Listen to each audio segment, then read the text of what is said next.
Hamilton y a cru à Austin et c'est lui le progrès de la Mercedes.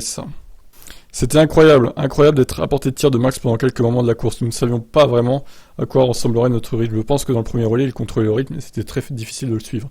Mais dans cette deuxième phase de course, où après la voiture de sécurité, j'ai pu le suivre, nous avons fait un excellent travail de stratégie. On était agressifs, je suis fier de l'équipe. Je pense que tout le monde a travaillé si dur pour apporter des améliorations ici tout le week-end. Et oui, pendant une seconde, un peu plus, allez, j'ai pensé que nous pourrions peut-être tenir. Mais avec ce pneu médium supplémentaire qu'ils avaient, c'était juste un peu trop pour nous. Qu'en est-il des évolutions d'ailleurs saluées par Toto Wolff? Selon lui, c'est certain, Mercedes a toutes les cartes pour mieux finir l'année et surtout partir sur de bonnes bases avec la voiture 2023.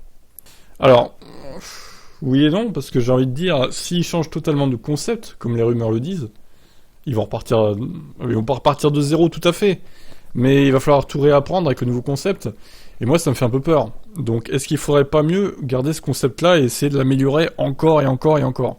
Parce que ça va finir par payer, je pense, au final. Honnêtement, c'est difficile à dire si oui ou non les Evo ont bien marché. Je suis sûr que l'équipe saura plus de choses après les analyses, si nous avons fait un pas en avant par rapport aux autres. C'est difficile de dire si c'est par rapport à Red Bull, mais je suis sûr que ça a aidé.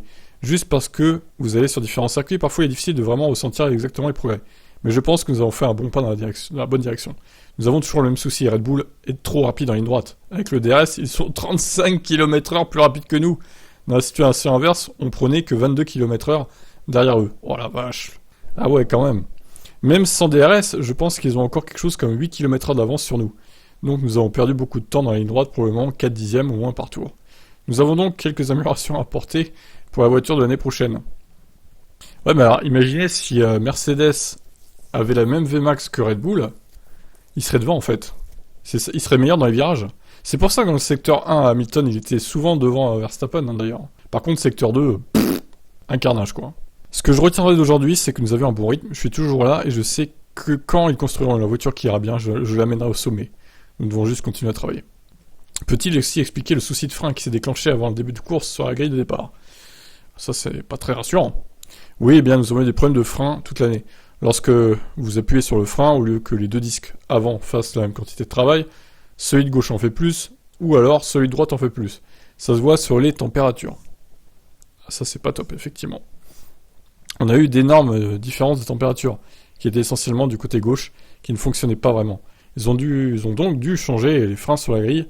C'est quelque chose que nous avons beaucoup chez nous au cours de l'année avec ces nouveaux tambours de refroidissement pour les gens de 18 pouces. C'est donc aussi quelque chose sur lequel nous travaillons. Il faut résoudre ce problème. Bon, ça va que c'est pas arrivé en course, c'est arrivé avant le départ. Bon. Donc voilà, prochaine course Mexique. Mexique qui sera un pur circuit Red Bull. Hein. Je pense que on part a priori sur un doublé Red Bull. Peut-être Perez va gagner. À voir s'il est motivé, Sergio. Même si évidemment Max a dit qu'il lui ferait pas de cadeau. Il veut bouffer toutes les victoires possibles et inimaginables, Verstappen, avec sa fusée. Allez, fusée en ligne droite. On va quand même relativiser. Parce que dans les virages, la Mercedes n'a rien à envier à la Red Bull pour le coup. Bon, sur ce, je vous laisse commenter.